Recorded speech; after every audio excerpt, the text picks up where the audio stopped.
When the white people came to Africa, we had our epistemic paradigm in which we were perceiving reality as being spiritual. Some people are sort of awake, knowing that what is happening, what is being proposed to them as a reality, particularly from the Western perspective, is not true. Now, in the setting of ancient Egypt, where civilization was based on religion, on the spiritual, they divided the practice of the religion in two camps.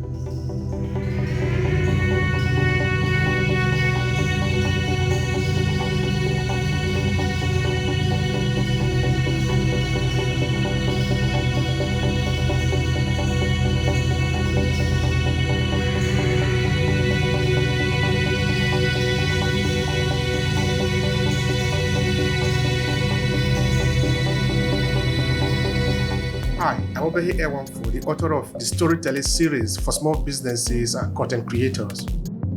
In Obehi Podcast, we talk about the power of your story, your narrative, and why you should own your voice. Whether you are a small business owner, a content entrepreneur, or you simply want to build your influence, storytelling is probably going to be your best instrument to connect with your audience. So join the awakened few who are owning their voices. Now let's get started with today's episode.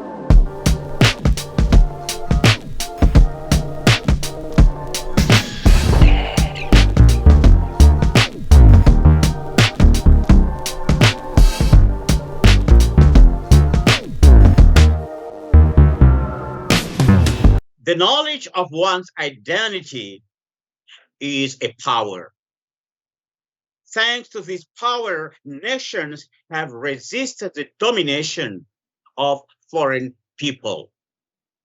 Due to this, one of the attempts of any domineering nation is to change the epistemic setting and the history of the people they maintain in yokes.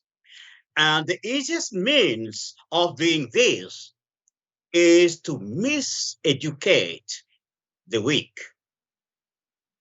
Thus, the miseducation of the Black people is the main root of the crisis of identity, who believes that being beautiful requires the depigmentation of the skin.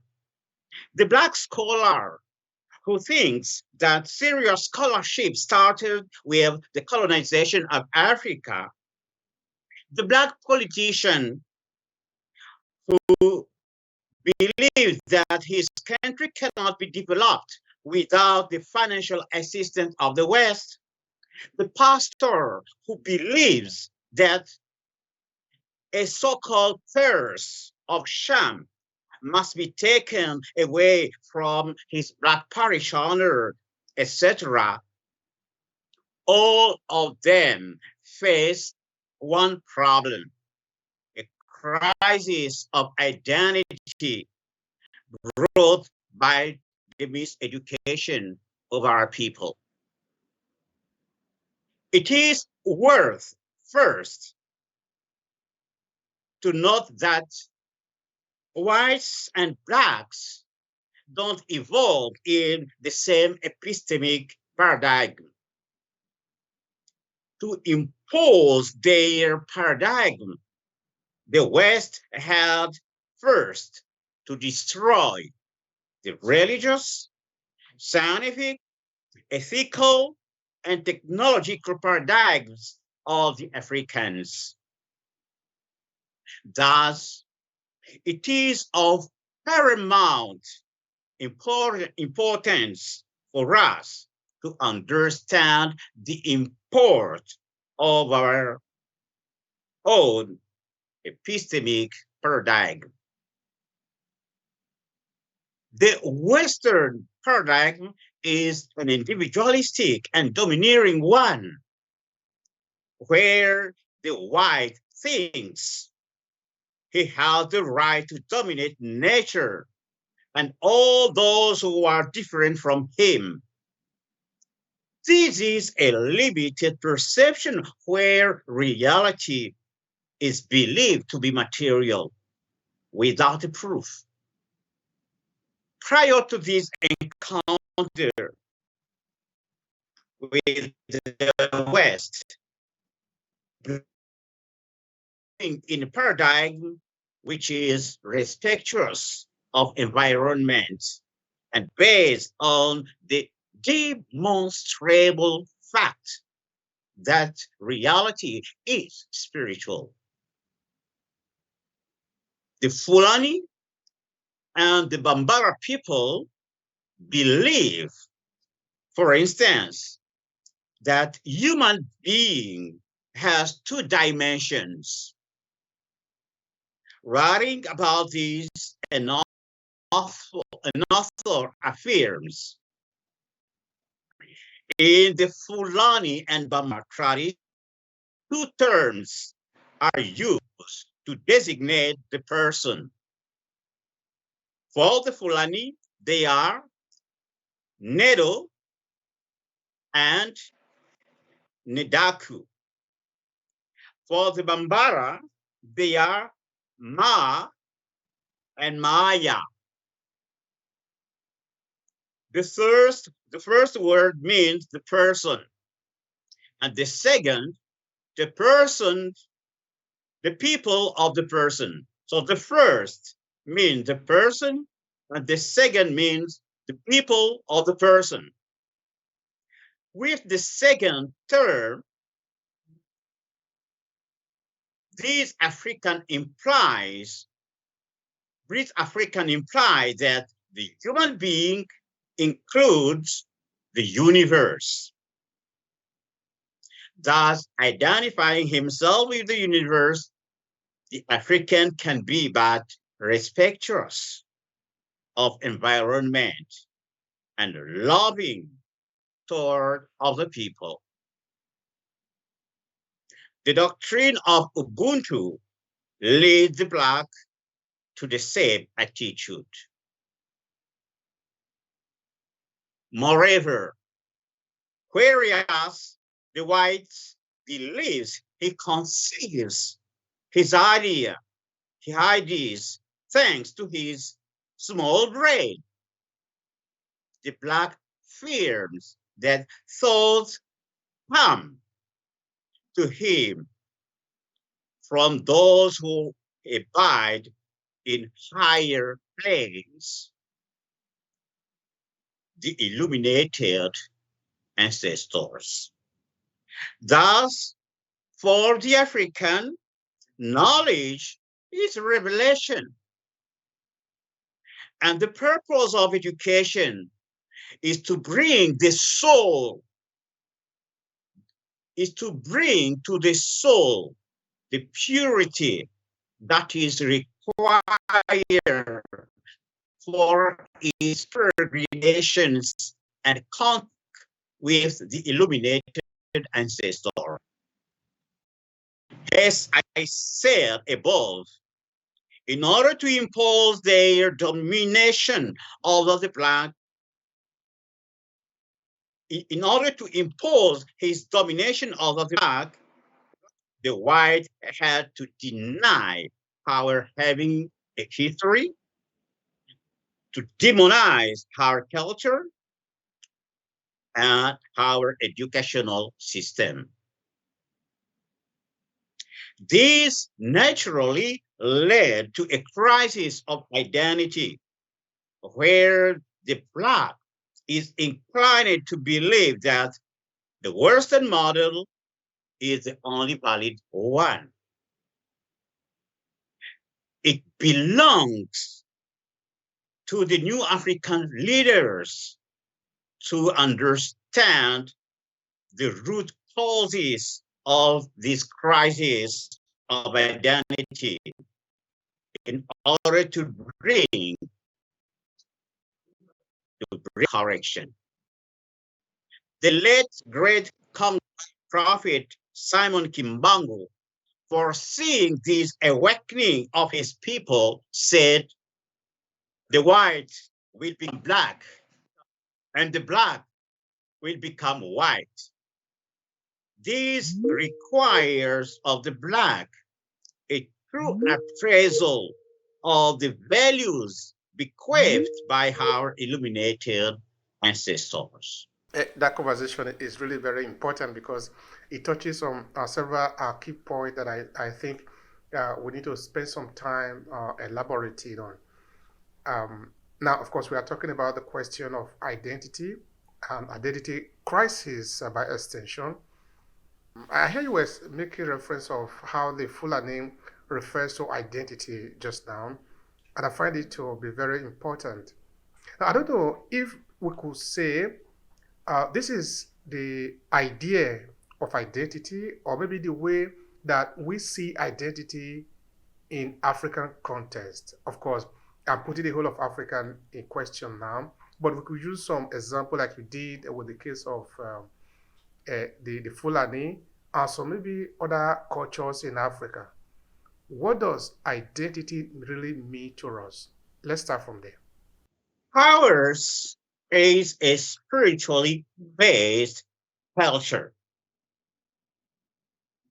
The Congo people in the civil initiatory school, the greatest of which was the Lemba School,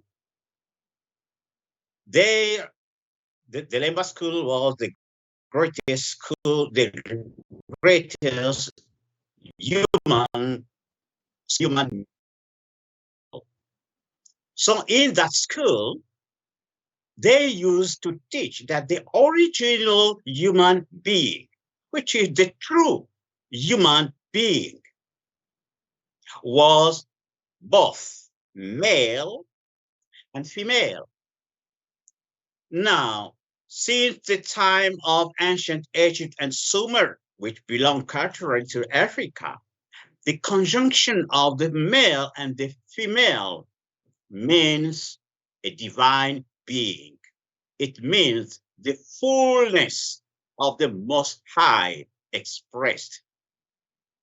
So according to this description, the true identity of the Muntu was perceived by the Congo people as being the complete expression of the fullness of the divine.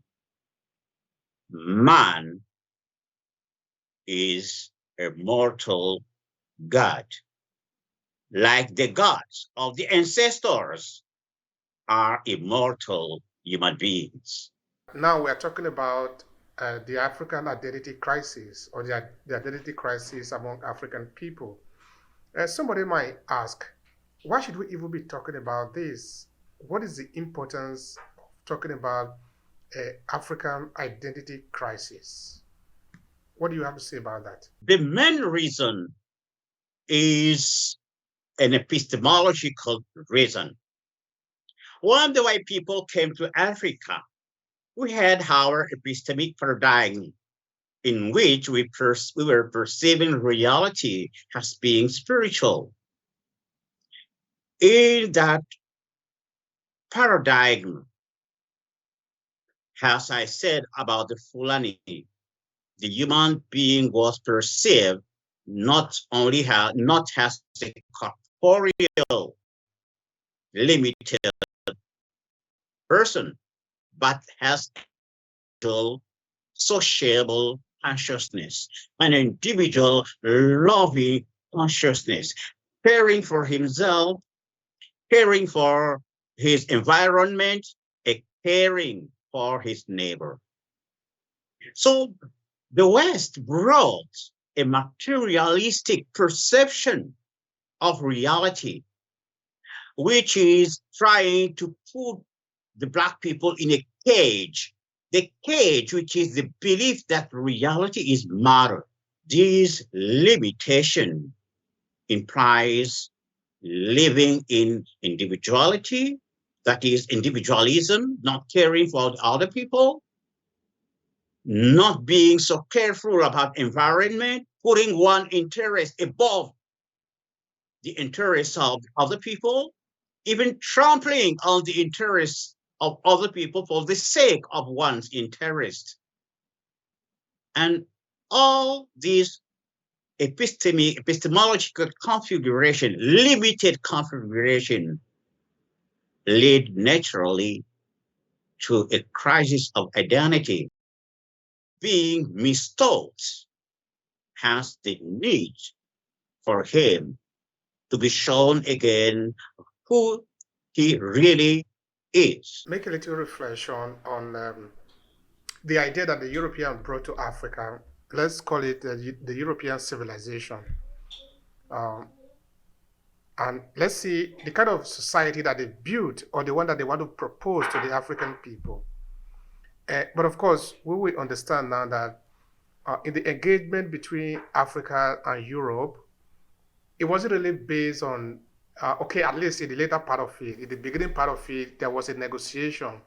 The Benin, for example, with the Portuguese, there were a kind of exchange of power there were kind of a dialogue between two powers. But later, we will see that there was no power again in Africa. The Europeans basically did whatever they want. They reconfigured the African reality. They create a kind of education that they wanted to have. From African culture, they take what they wanted, everything they didn't understand, they basically wipe it out, or they look for a way to denigrate it in the way that it is left for the African people to actually wipe it out themselves, because now the famous African-American writer Kiatezua Lubanzadio would say in his book, The Miseducation of the Negro, when you miseducate a person that your place in the house is the back door, all you just need to do is to repeat it for some amount of time. This individual will come to understand that his or her place in the house is the back door. And when this person enters the house, you don't need to tell him or her to go to the back door. You understand that is his own position in the house. Therefore, the miseducation of an individual can make you comport, behave according to how you have been educated. So in this sense, whatever that was not needed for the mental pro, in this case for the European system, they simply educate the people to wipe it out themselves. They don't need to wipe it out because through the education, you just go to the back door. You just destroy your culture. Now, by destroying your culture, I'm actually literally saying that a lot of African people, which of this I'm aware of, have destroyed their culture. Not other people coming to really force them to do it, but they have been educated to do this through a well-crafted educational system. The African people destroyed their own culture. Now, let me give you an instance. The religious institution, this is a very vital part of it. Why it is vital is that the religious institution or the spiritual part of the human being is the oldest form of education that we have in human society. Whether you are looking at the Maya, looking at Africa, looking at particularly the ancient world, that was the only form of education that exists. If we understand the value of it, we will protect it, we will conserve it. Because what we keep of these religious practices, we will come to understand that they are actually talking about economy, talking about politics, talking about the society as it were, talking about how we live, and also how we die. If it is this important for us, it will mean that we will never destroy it. But the reality in place in many parts of Africa, if you do have Christianity and Islam, the effect is obvious. In that many Africans, in Nigeria for example, they said they are born again, and what they did was that they will go to a shrine. And a shrine is nothing more than a relics. A relics meaning what have remained of a culture. After they have encountered maybe other culture or have encountered time. Now they will go there, they will burn it down, they will destroy it, and they will say they are fighting the demons. That the demons is inside the shrine. Therefore, it is their job to free the land from the possession of the demons.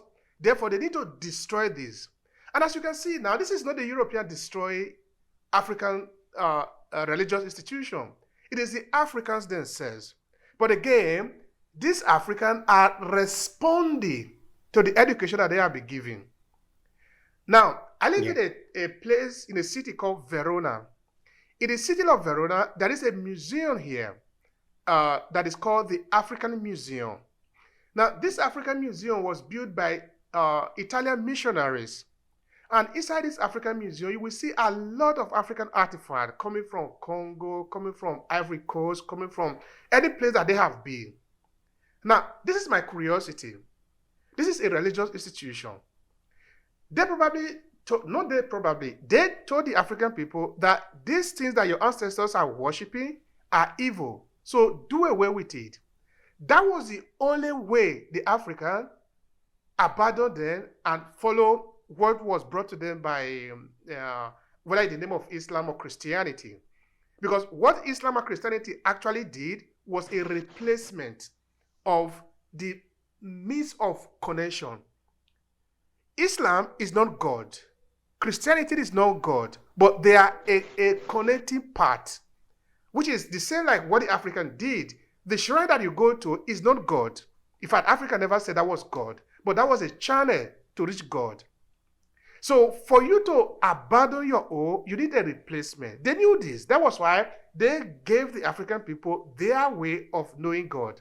So I'm still like ruminating around the idea of the miseducation and the effect that has on the identity crisis that many Africans have today. Because we can obviously see that a lot of Africans are confused. In the European society, what they do in Africa, they never do it in Europe. Let me give you an instance. Share BP is a European company. What Share BP does or is doing in Niger Delta, they would never do it in any European country. They know that their land belongs to them, that their life depends on the land. There is no evidence at all that Share or any European company that explore oil have done what they are doing in Niger Delta in any European country. Because there are also oil in European countries, like Norway, for example. They don't destroy those places. But why are they destroying it in other places? And why are the local people participating in the destruction? They are part of what we are talking about today, which is the identity crisis, that we don't even know the berry anymore. By the miseducation of the Black people, the white told the Black people that they are the superior nation. When we consider, for example, history, Europe was not even known in ancient time. Only Asia was known. In fact, Europe was the appendix of Asia. But nowadays, they are calling Europe the ancient continent. While at the same time, they say that Africa is the cradle of humanity. We are the cradle of humanity, but the most ancient continent is theirs. So they imposed us the belief in inferiority. I was months ago talking with a lady from America, a Black lady. She told me something that I found that I found astonishing. She told me that, even now, the Black people has the mentality of being slaves. So you see, through the education, we have been formatted to believe that we are inferior. And they have convinced themselves that whatever we have belongs to them. They have convinced themselves that they don't have to care about our dignity. They don't have to care about our well-being. They have to care first about what they have to take from us, the benefit they have to take. So for them, that the land, the land of Nigeria be spoiled by petrol, by it doesn't matter for them. What matters for them is the benefit. So we have to change all of that. That is why it is very important to understand what the Fulani are saying and what the Congo people used to say, that man is in reality, you and I are in reality, we are in reality the children of God. This understanding by itself will erase the belief that we are inferior beings. When I said to that lady from America that you are a child of God, she was astonished. She told me, I was told that this is a blasphemy.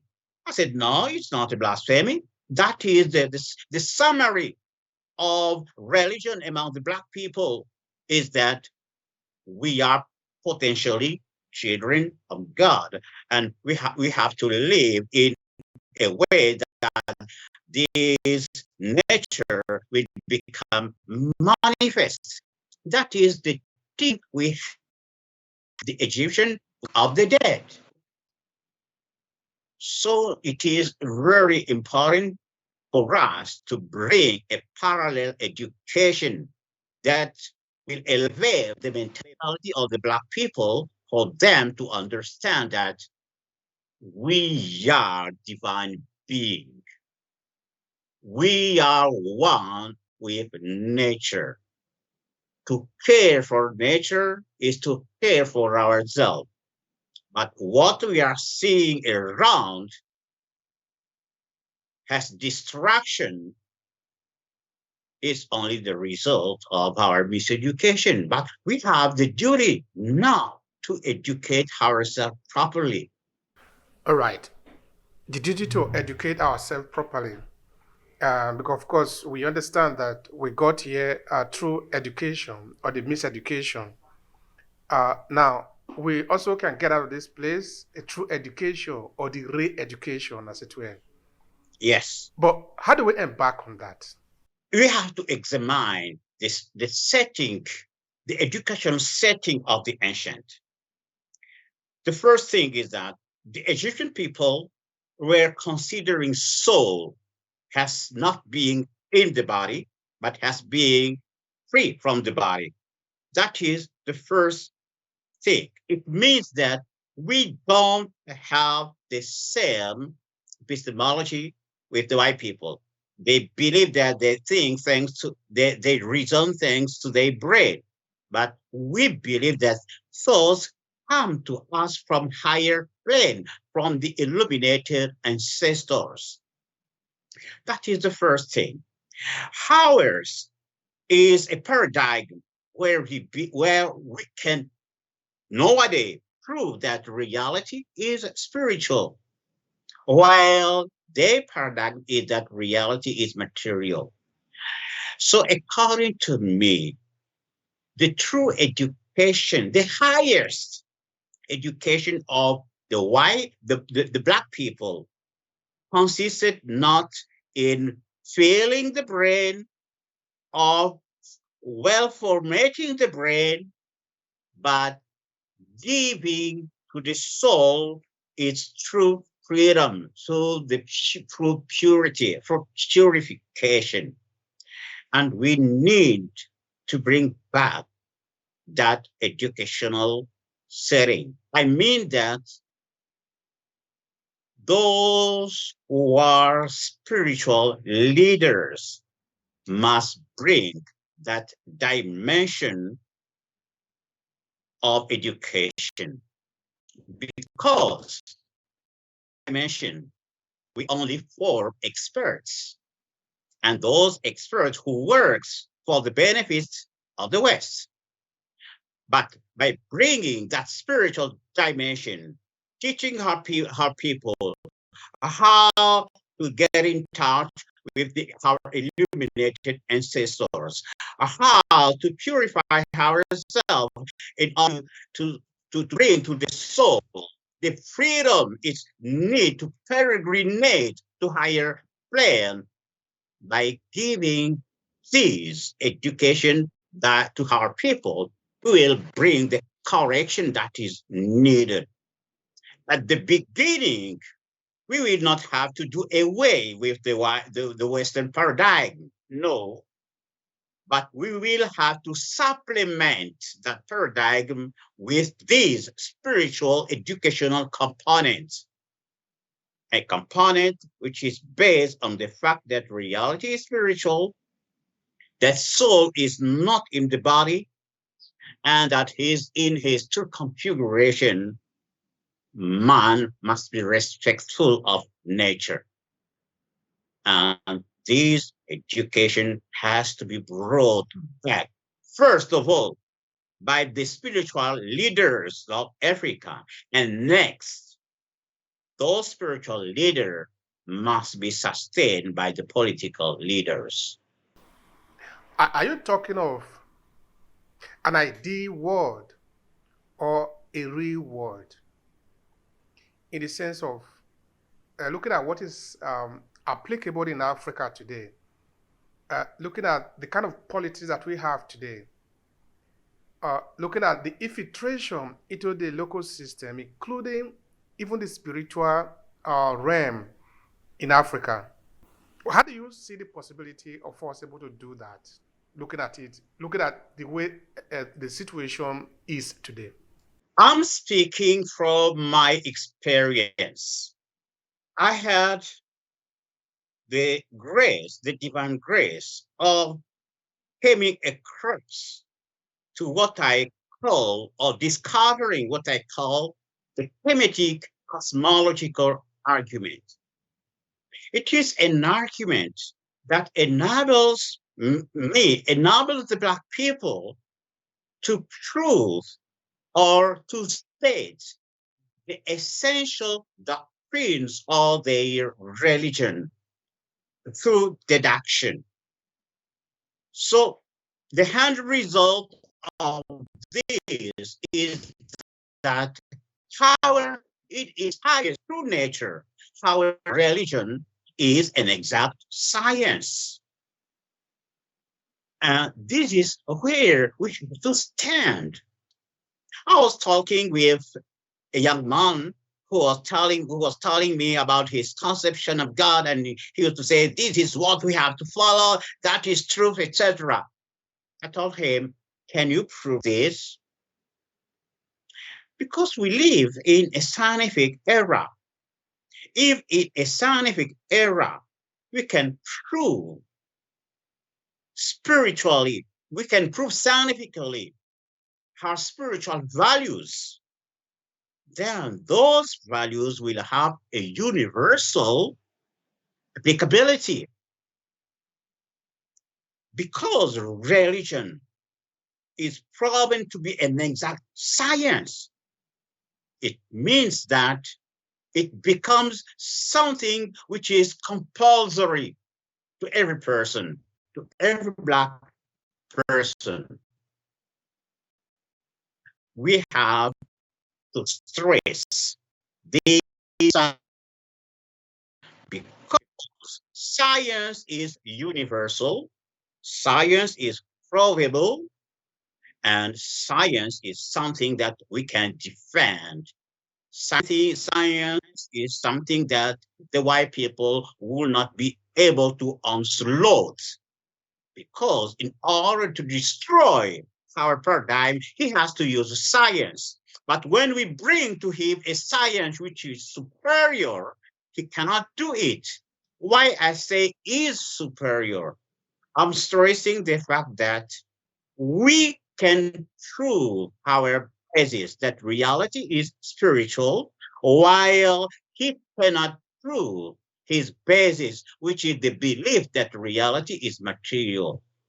We have to capitalize on this weakness.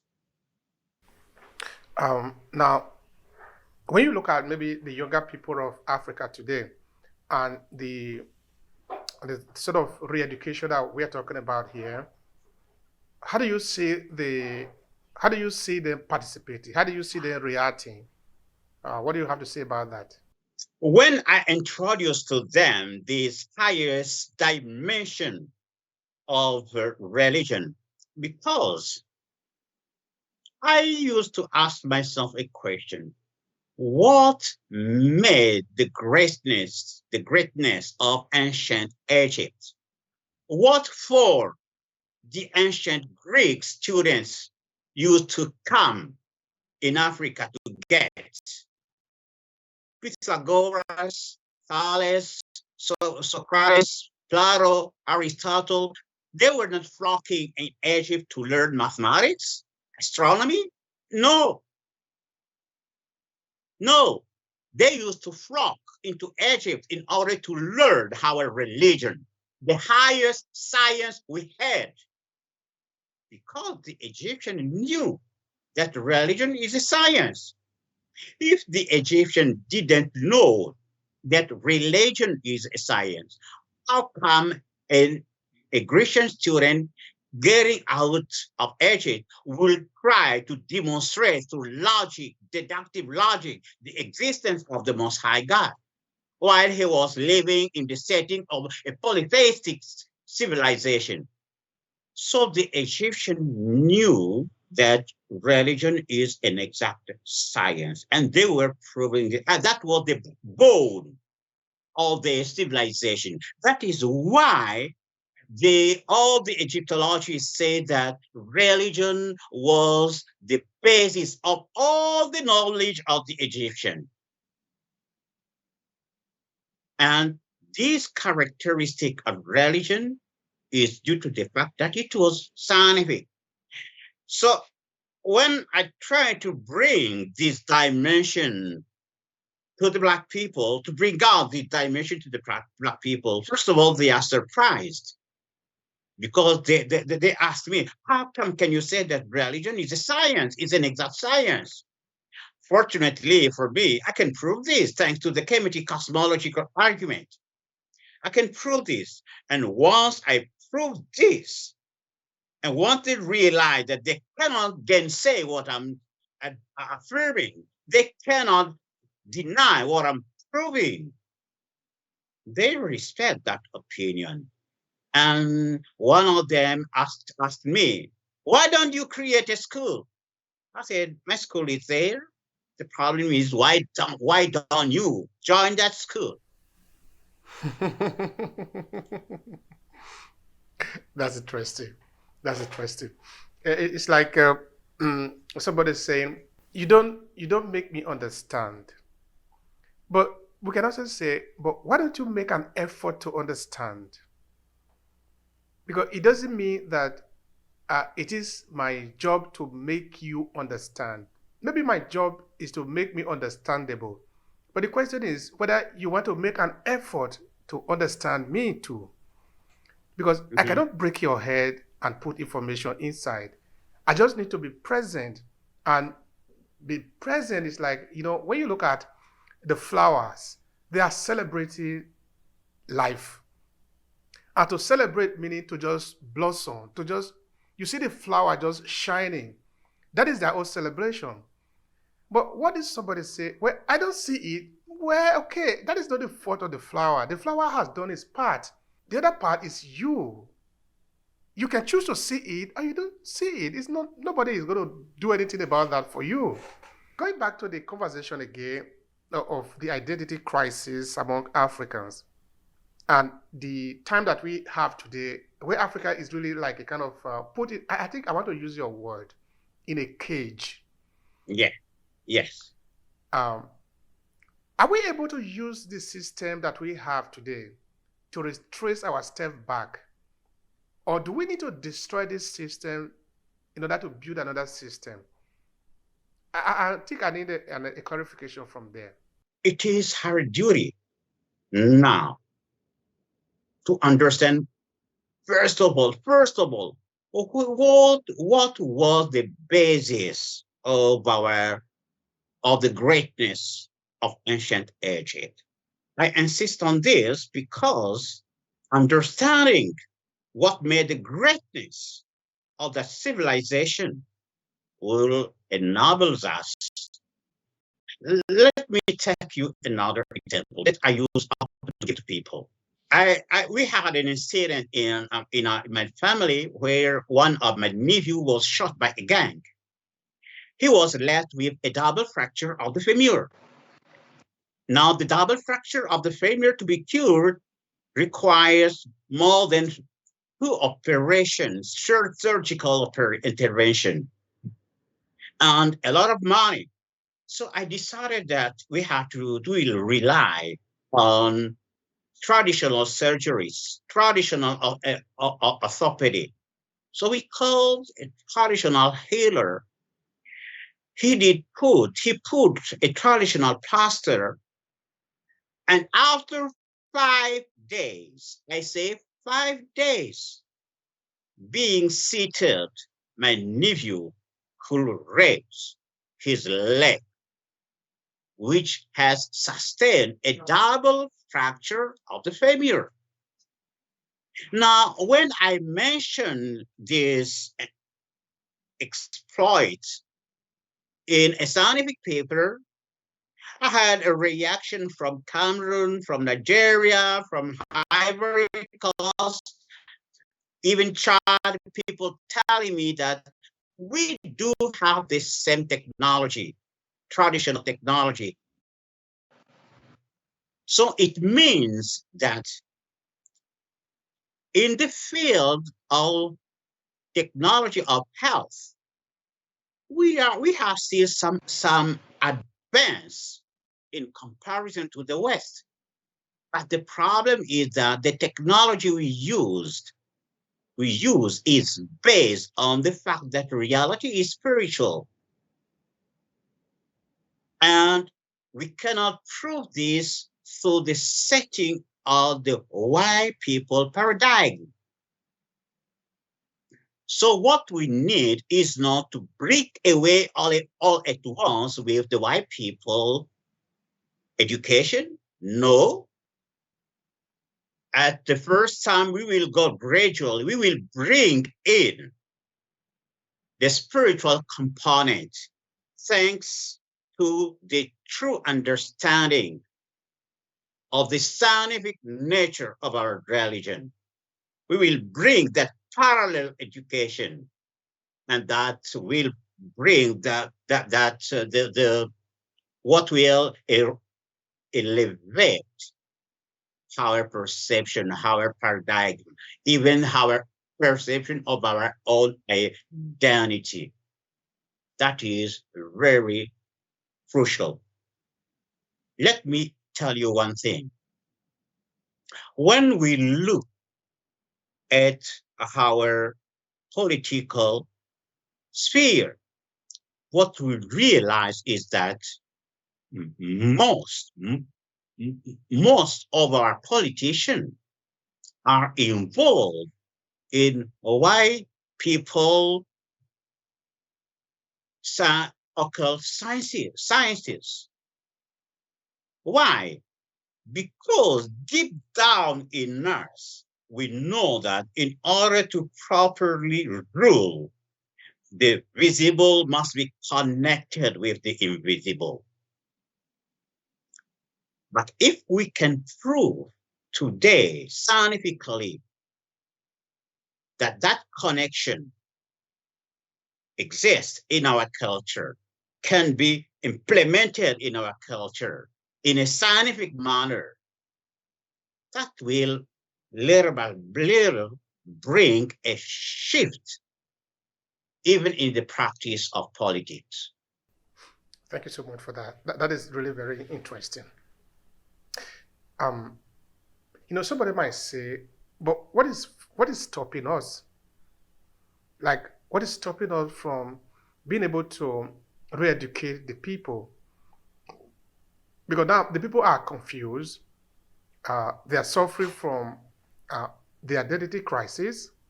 That is why a lot of Africans are bleaching themselves to death sometimes. Uh, there was a person in my place. I remember I was much smaller then, still in my town, and there were a lot of people actually in my town were very used to it. Maybe they are still used to it now, of bleaching their bodies so that they will be whiter. And of course, again, they are responding to the education that they have gotten, that being white is better than being black. And of course, they will often Mm-hmm. use tell you, "Hey, look at Europe. Europe is better than Africa." Mhm. So this girl who have really bleached herself, uh, get into an argument with another person, I think with a boy, and this boy slapped her. When the boy slapped her, her cheek actually pulled along with the hands. And of course, this is evident now. We can see because she have over removed the melanin on her skin. The layer from the outside to the inside was not very thin, was not very small, which means she have endangered herself in the attempt to be who she is not. Because, like I often say, you can never become an original somebody that is not you. The best you can become is a best fake. The only original that you have is you. If you disown who you are, you will become a copy of another person, which is the very best you can be is the best copy of another person, which means that other person you are trying to become a copy of is still the original. There is nothing you can do about that. This is the situation that we find ourselves today in Africa and among Africans, because what is happening is not only in Africa, it happens also among many Africans in the diaspora, is that people have lost their sense of orientation.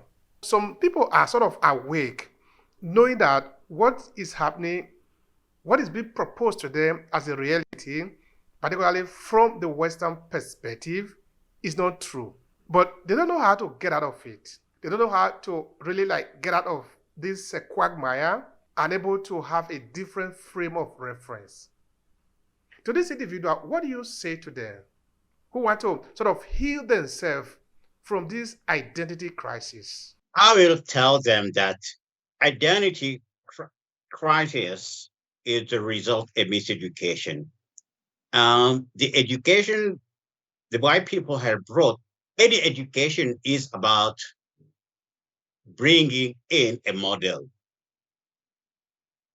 They have to question. They have to question the model we have been shown. They have to ask themselves, what is the model of humanity that our ancestors, they can even start from this simple fact that the word man or human being and the word muntu are not synonymous. We believe them to be synonymous. Placid Temples was a priest working in the Tanga region of the DRC. He, he asked people about the notion of human being. They told him that what we African people call the muntu is not what you call a human being.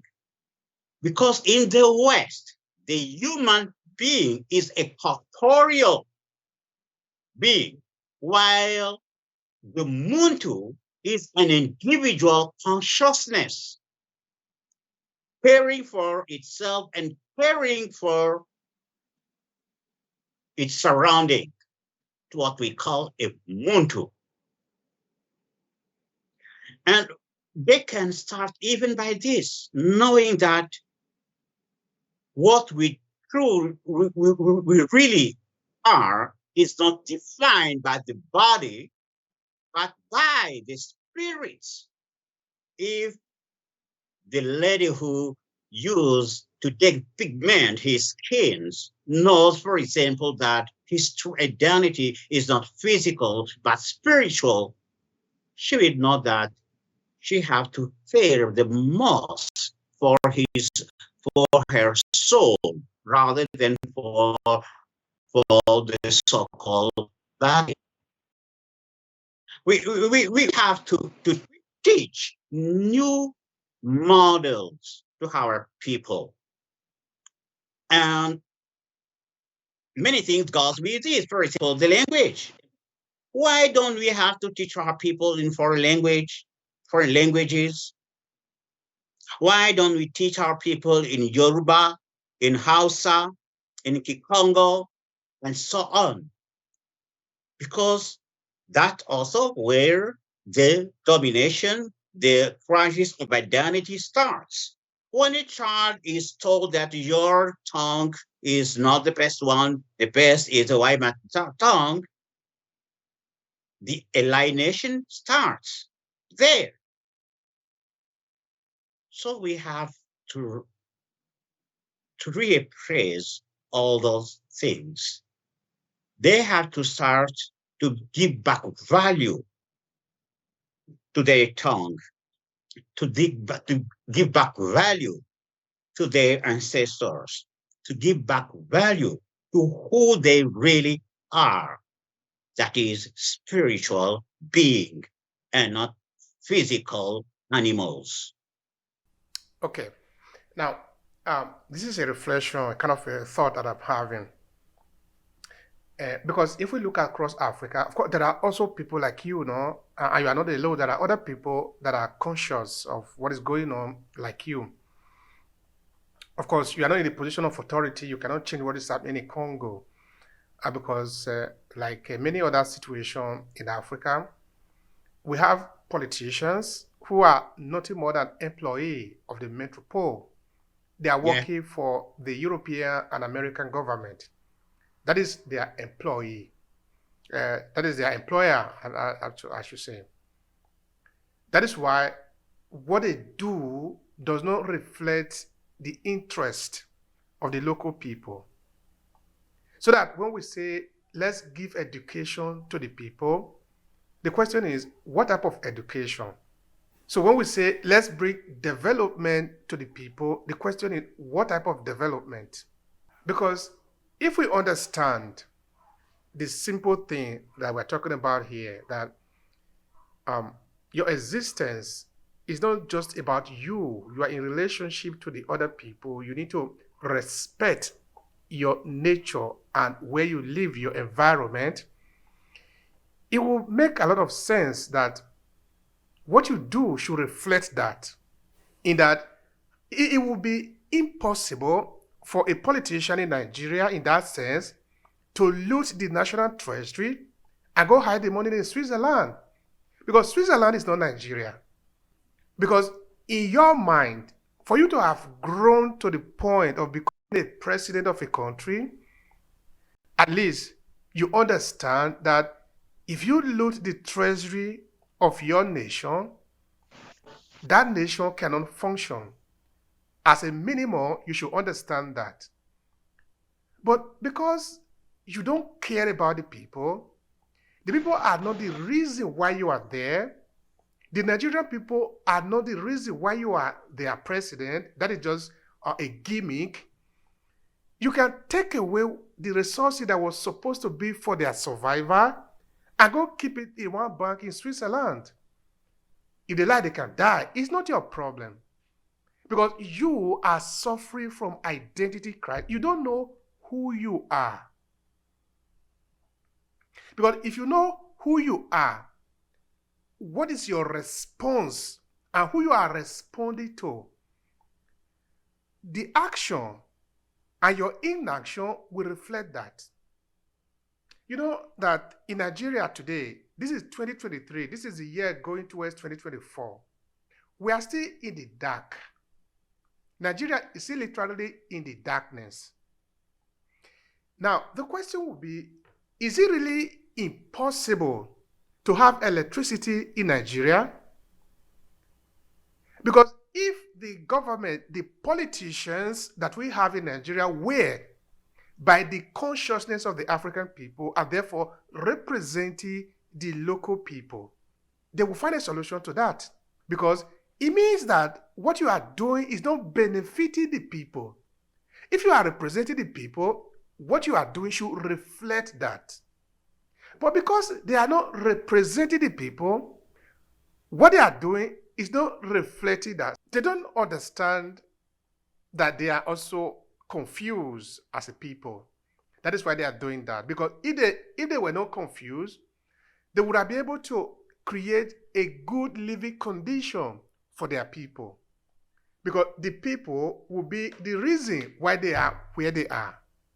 So now I'm thinking, is it maybe possible that somehow the monetary formula that we have in the world is holding us back from being able to take certain decisions, like building roads, our agricultural policies, because when we do this, we are going to offend some other persons whose interest is not the same interest as the local people. So for this reason, we don't take those moves.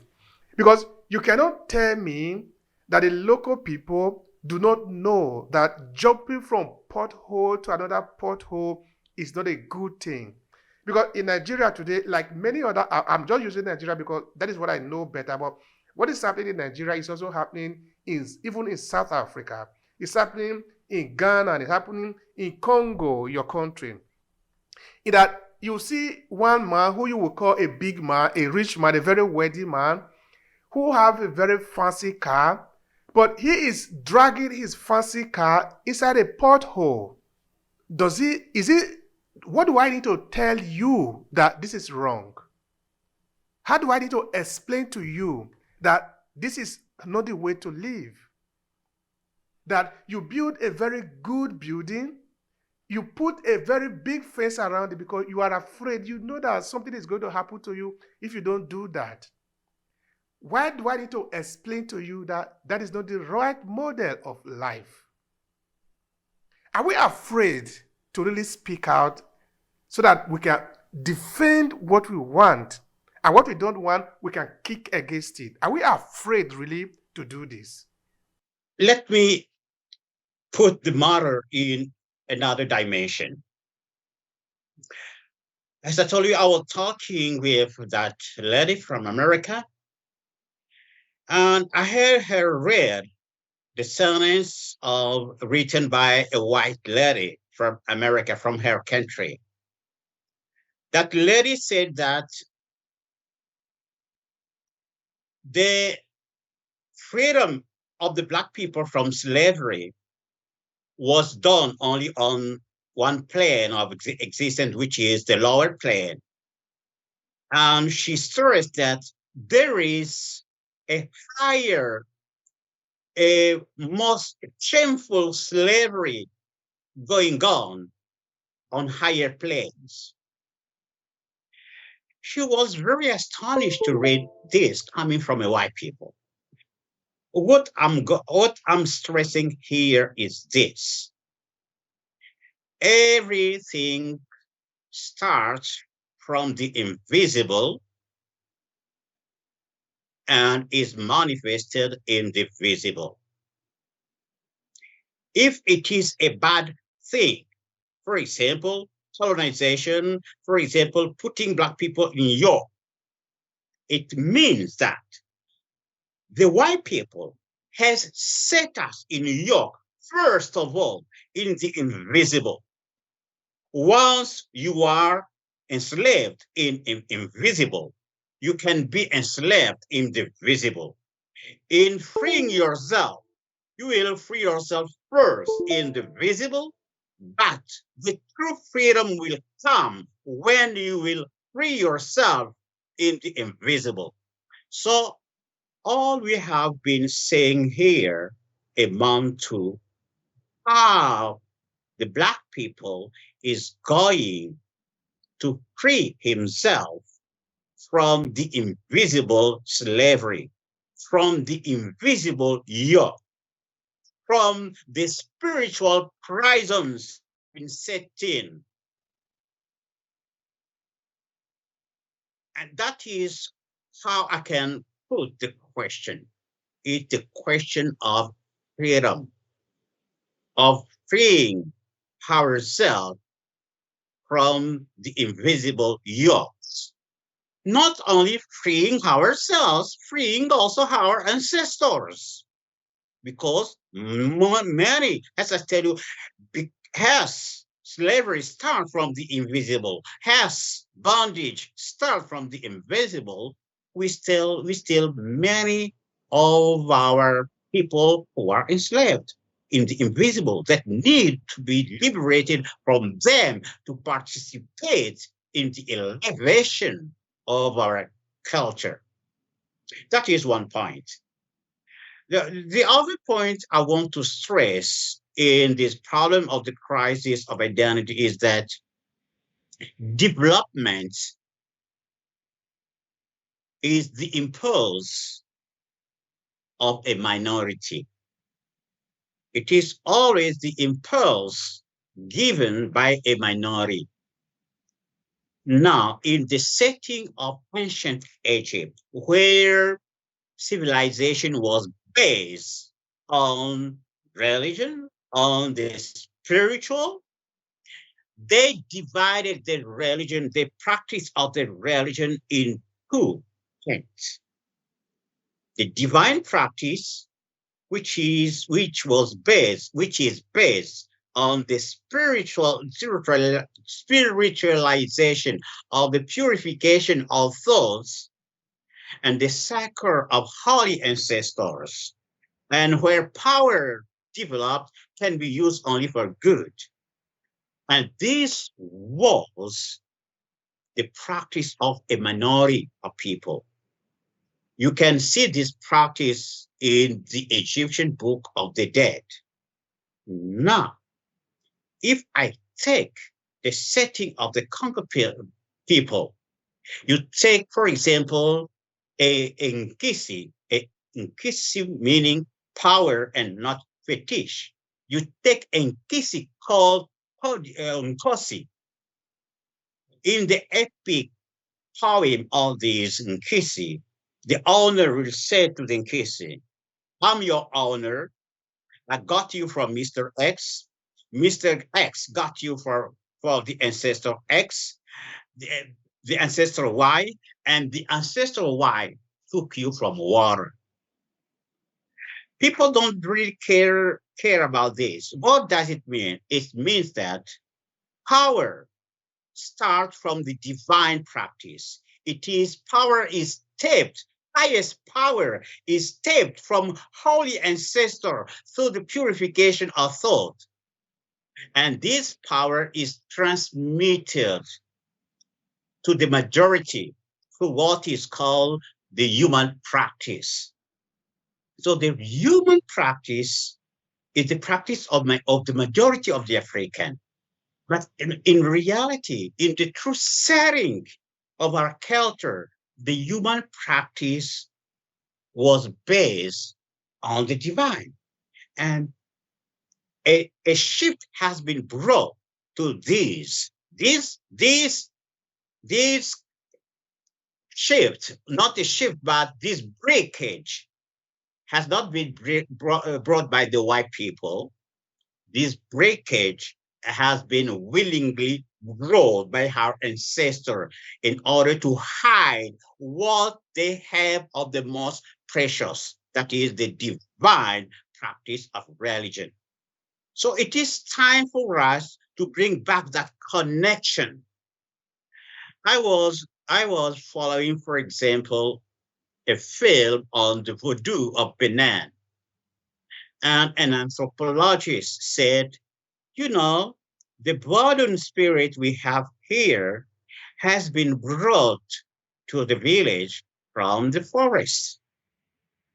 And another one said, we have a voodoo of justice, and that voodoo is the only one we have in all Benin.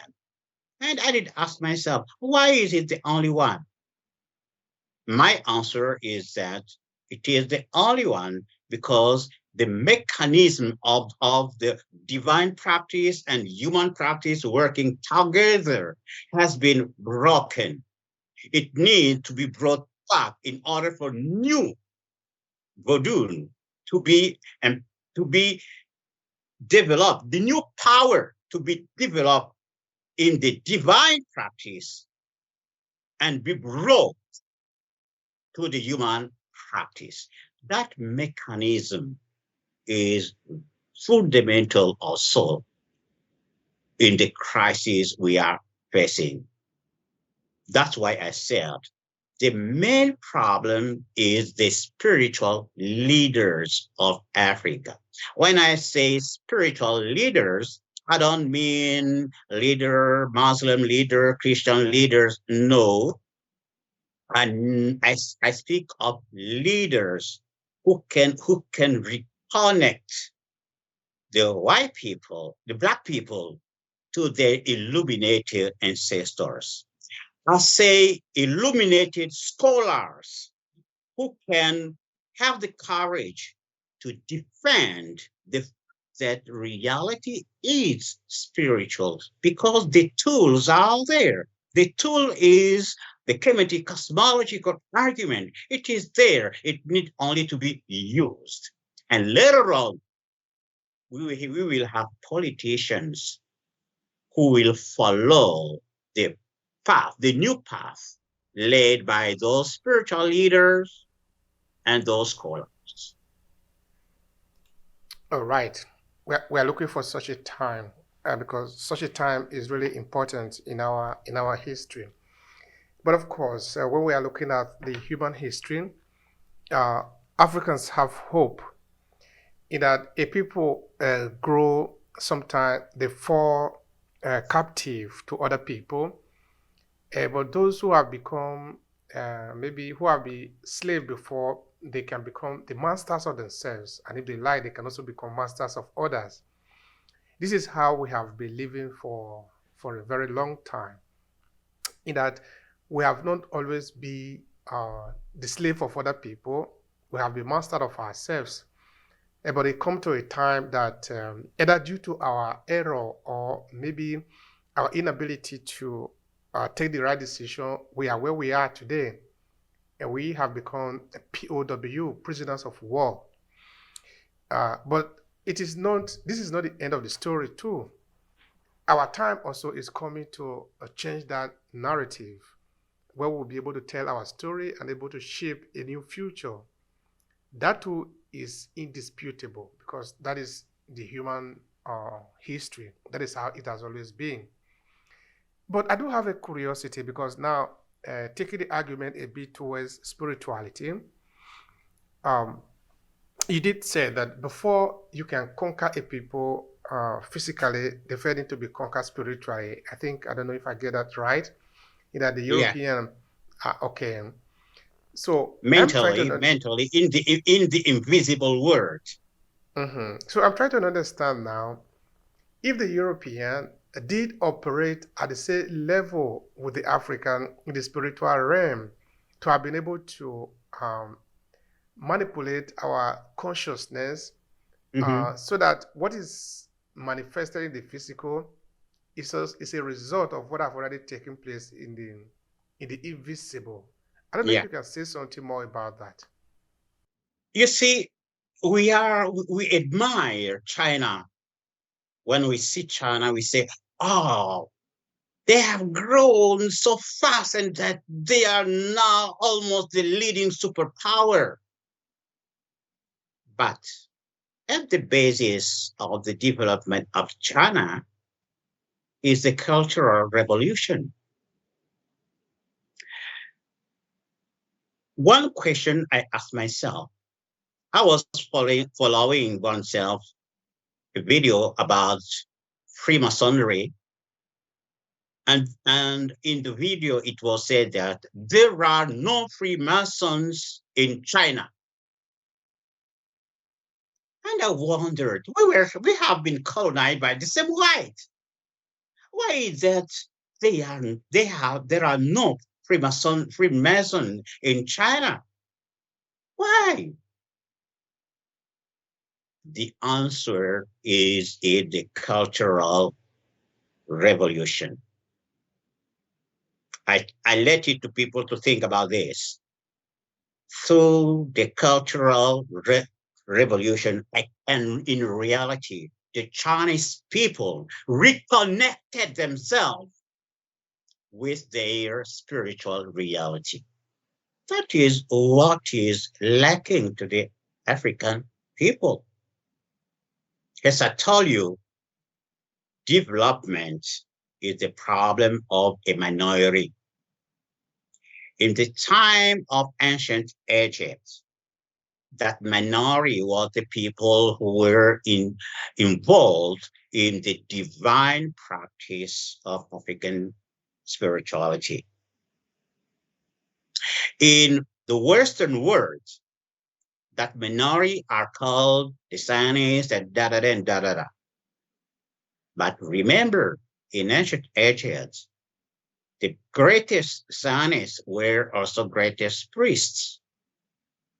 Religion and science were going together. That is why I stress that the great need of Africa is a spiritual awakening.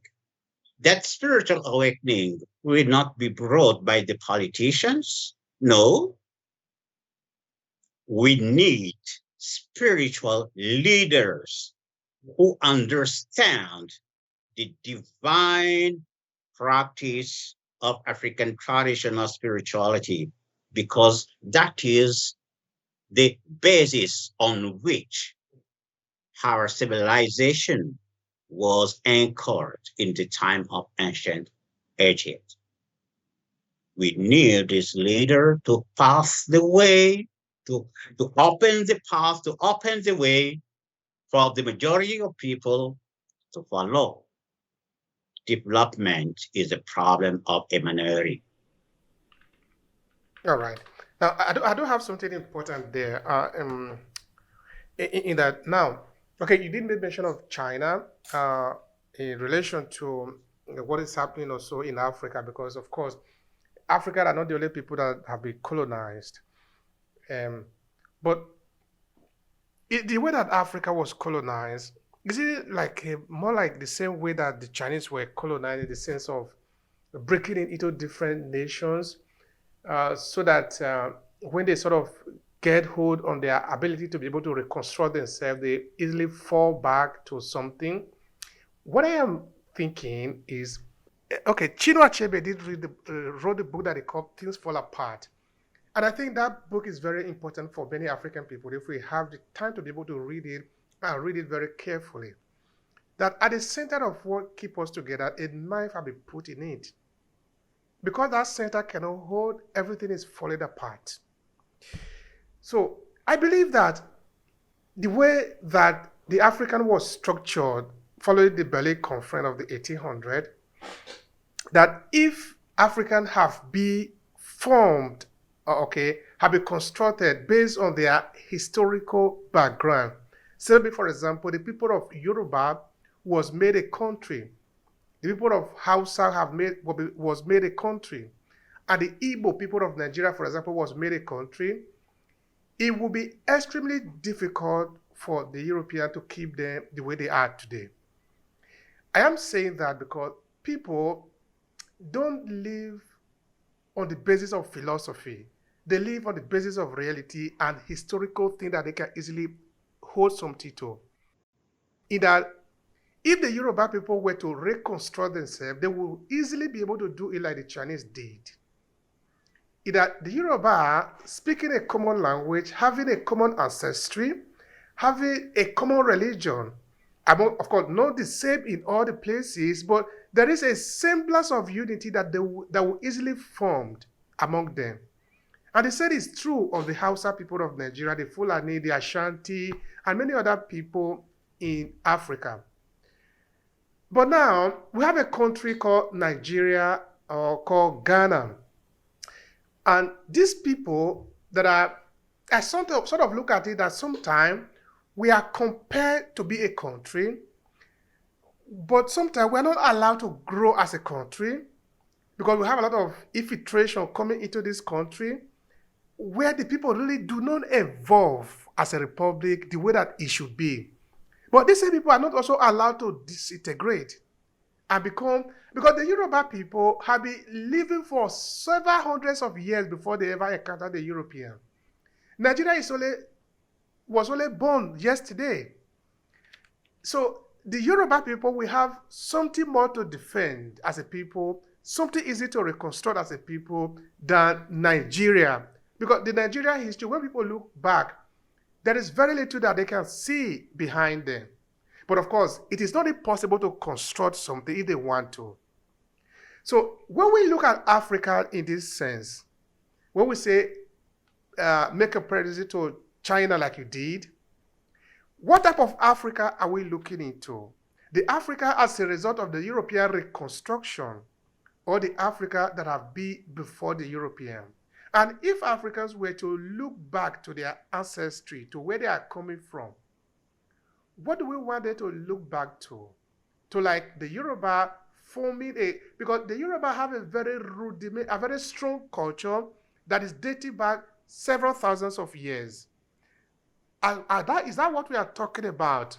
Or talking about Nigeria, our history, they will sort of base it on how the Nigerian nation was defined, the Nigerian geography was defined in Berlin Conference. I don't know if you can say something more about that, because I think the argument can be really very interesting. We need a centrifuge force that can bring together Black people. I was invited in a party.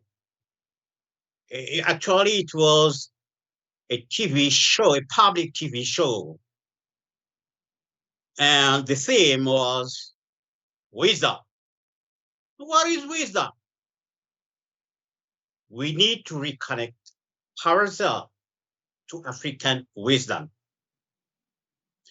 African wisdom, according to me, is about hearing. Hearing in a horizontal manner and hearing in a vertical manner. I mean that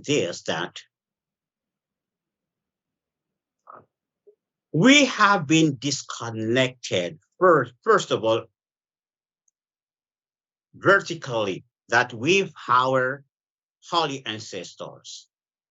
That is the first reconnection that need to be set. Once we have set that reconnection, we can easily also set the reconnection among ourselves.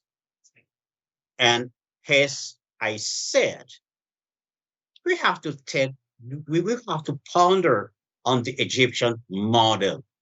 What made their unity? What made the unity is that their religion was a science, and science is something that binds people, while beliefs is something that make people part away. And the religion that has been brought in Africa are all of them beliefs. They try to tear the people apart. That is why I'm stressing the fact that in its original nature, that nature that has been kept by the Bantu people, our true religion is a science, an exact science. And we need to bring back that dimension in order not only to reconnect ourselves with our holy ancestors, but first of all, in order to free those who are our ancestors who are still in the yokes. Let me put something here that people don't really care about. Those who are Christian have to read in the Bible, in the book of Peter. It is First Peter, I think chapter 18.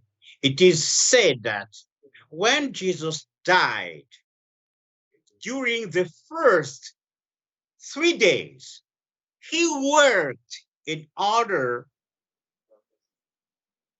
to liberate his ancestors who were in prison since the time of Noah. People don't put attention on this. He had to liberate his ancestors.